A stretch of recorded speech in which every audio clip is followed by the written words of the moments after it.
સમરસતા સંગોષ્ઠીના મુખ્ય વક્તા અને આપણે સૌને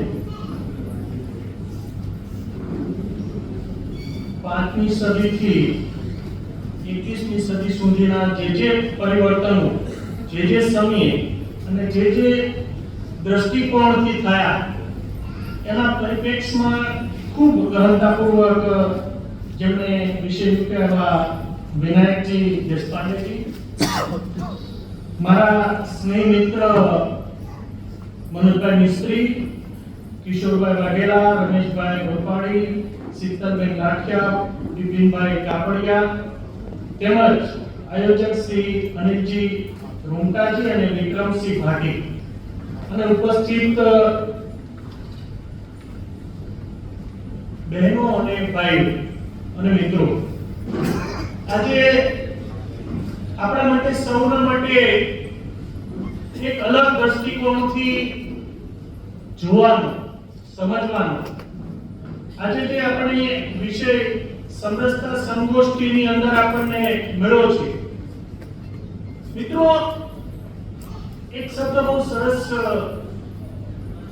મૂક્યો,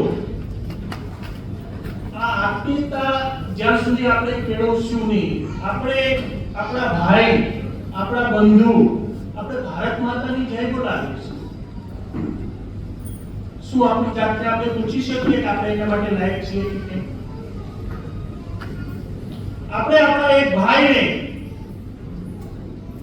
એ મૂછ રાખે, એને પીડા થતી હોય તો ભારત માતા ખુશ હશે? તો એને મારવામાં આવે. કોઈ પ્રસંગ બને, અત્યારે તો આ 21મી સદી એ ટેકનોલોજીની મિત્રો સદી છે. આજે વિશ્વની અંદર એક સેકન્ડમાં અહીંયા કોઈ પણ ઘટના ઘટી છે એ વિશ્વના કોઈ પણ ખૂણાની અંદર એ બીજી સેકન્ડે ત્યાં પ્રચારિત થઈ જશે અથવા પ્રકાશિત થઈ જશે. મિત્રો, અહીંથી મેં વિષય મૂકવામાં આવ્યા છે કે આપણે જે સમાજ છે, અનુસૂચિત જાતિ વર્ગ હોય, અનુસૂચિત જનજાતિ વર્ગ હોય કે અન્ય ઓબીસી વર્ગ હોય, મારું વિનયથી સત્યતા સાથે હું કહું છું, મને ગામડામાં રહેવાનો જે અભણ છે અથવા જેને કઈ સૂઝ નથી, હું એની ચિંતા નથી કરતો. પરંતુ જે ભણેલા છે, જેને ખબર છે, જેને સમાજની સાચી અને ખોટી વાત શું છે ખબર છે, છતાં મિત્રો જ્યારે અનુસૂચિત જાતિ વર્ગ હોય, અનુસૂચિત જનજાતિ વર્ગ હોય, ત્યારે એની સાથે જે ડિસ્ક્રિમિનેશન કરે છે, એની સાથે જે દુર્વ્યવહાર કરે છે, મને કોઈની ચિંતા હોય તો આ વર્ગની ચિંતા છે.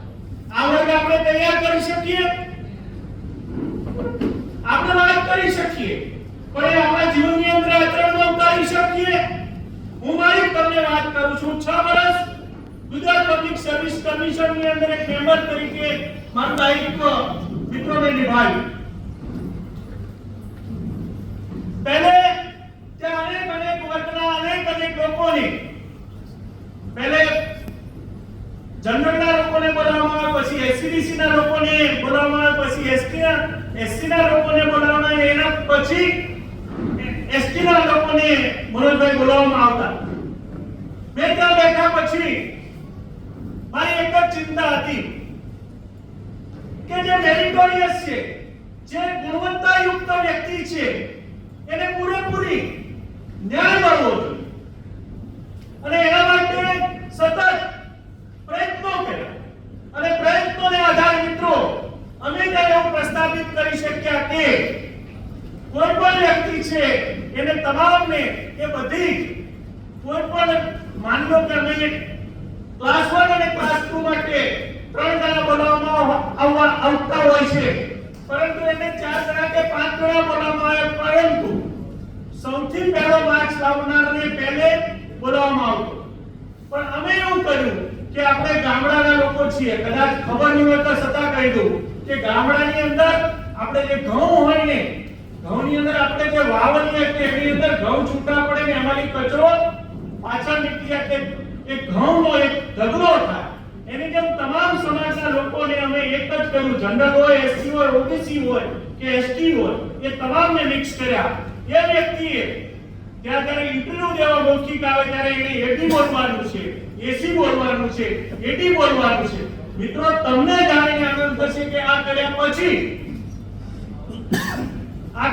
પછી અન્ય સમાજના લોકો પણ, એમાં એસસી હોય, એસટી હોય કે ઓબીસી હોય, એવા લોકોને એવા વર્ગને અંદર જે જનરલ 40% અત્યારે માની લો કે EWS આવ્યા પછી 39% જે છે એની અંદર મિત્રો મૂકવામાં આવતા. નહીતર પહેલે શું થતું મિત્રો? એટલે ઘણી વખત હું કહું છું, મને ગામડામાં બેઠેલો જે અભણ છે, જેને કઈ ખબર નથી, એની ચિંતા નથી, પણ આપણે સૌ જાણતા હોવા છતાં જ્યારે આ કરીએ છીએ ત્યારે આપણી માનવતા આપણે ક્યાં મૂકીએ છીએ? આપણે આપણા એક વિચારને એવો પકડીએ છીએ કે આપણે સૌ માનવતાવાદી. તો એમ કહું છું, સૌથી પ્રથમ આપણો જો કોઈ ધર્મ હોય તો માનવતા. સામે બેઠેલો વ્યક્તિને આપણે માનવતાથી દ્રષ્ટિથી જોશું તો આપણે સમરસતાની જે વાત કરશું એની સાથે પહેલા સમાનતા આવશે. અને સમાનતા આપણે જો સમાજની અંદર નિર્માણ કરતા જઈશું તો જ આપણો સમાજ આવનારા સમયની અંદર ખૂબ આગળ વધી શકશે. હું અમને SVNIT ના બાબા સાહેબ આંબેડકરની 14મી એપ્રિલના પ્રસંગે ઉપસ્થિત રહેવાનું થયું હતું. ત્યાં પણ મેં એ જ વસ્તુ મૂકી છે કે આપણે એવું કેમ નિર્માણ કરી શકીએ કે સમાજને ભણેલો, આજે તમને મારે આપની 2 મિનિટ હું વધારે લઈશ, કોઈ પણ એસસી સમાજનો હોય, એસટી સમાજનો હોય, હમણે કીધું કે ભાઈ પરમાર, રાઠોડ, ચૌહાણ અને વાલ્મીકી સમાજની અંદર આવે છે, એવા વણકર સમાજની અંદર આવે છે, એવા રોહિત સમાજની અંદર આવે. એ તમામ ડોક્ટર બાબા સાહેબે એમના જીવનકાળ અંદર જે કઈ તમામ પુસ્તકોની અંદર એને થોટ ઓફ પાકિસ્તાન વિશે લખ્યું અને ભારતની મૂળ જાતિ એની અંદર તમામ વિલાયતની બાબતના એક વાતે 100% એટલો છું કે તમામ એક જ્ઞાતિ છે એ રાજવંશી એટલે ક્ષત્રિય જ્ઞાતિમાંથી આ તમામ જ્ઞાતિઓનું નિર્માણ થયું છે. એ એસસી હોય, એસટી હોય કે ઓબીસી હોય. આ એક નેત્રલ બાબત પ્રસ્થાપિત ડોક્ટર બાબા સાહેબે કીધું. ડોક્ટર બાબા સાહેબે તો આપણને એમ કીધું છે, શિક્ષણ છે ને આપણું શિક્ષણને આપણે જ્યારે નહીં કરીએ ને તો આપણે આગળ વધી શકવાના નથી. શિક્ષણને એને મુક્તિનો મિત્રો માર્ગ બતાવ્યો છે. આપણે સૌ શિક્ષિત બની સમાજની સમરસતા વિચારોમાં નહીં, વાણીમાં અને વાણીની સાથે વ્યવહારમાં જો આપણે લાવશું તો જે કઈ